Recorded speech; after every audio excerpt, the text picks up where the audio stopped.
So realistically, when it comes to our drivers, there are two drivers that really impact performance, and it's the demand of camper registration and how many people were getting registered, and staff occupancy rates that affect how many people we can have registered.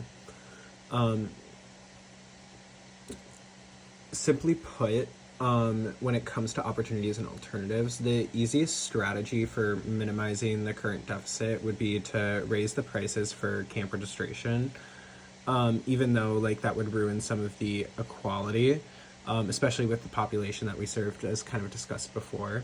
But raising the price overall is good because it is recouping funds that were lost from not running sessions at full capacity, whether it's due to lack of demand or registration from low staff occupancy.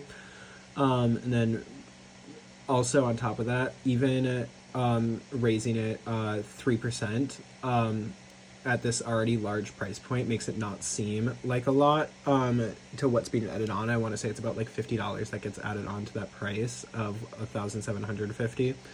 But overall, it lowers the net loss from 9.08% to 6.88%. The second alternative I'm suggesting is creating off-season rentals advertised as a retreat site. It would significantly lower net loss and help recoup prices by not having large expenses. Unlike a session at camp where multiple staff members are needed, a rental group will only require one staff member to be on site, significantly lowering the cost of staffing, and helps with the fact that we don't have a lot of staff in the first place. And then the pricing of the site would cost 20% of what a fully booked weekend of camp is currently. So some of the cons are like, obviously, like to build up a clientele of having groups booking the site would take a while, but in the long run, if the process starts now, eventually we will be able to like meet that 20 rental groups thing that would help lower the price point or help lower that net loss.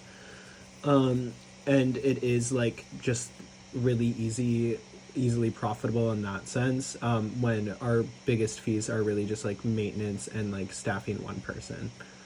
For the third opportunity I would suggest would be advertisement for those rental groups, because like in terms of distribution, advertisement is really the only method for Easter Seals to be able to provide the service. So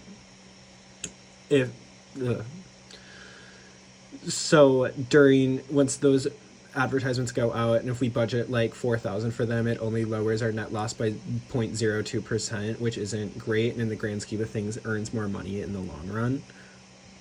So yeah.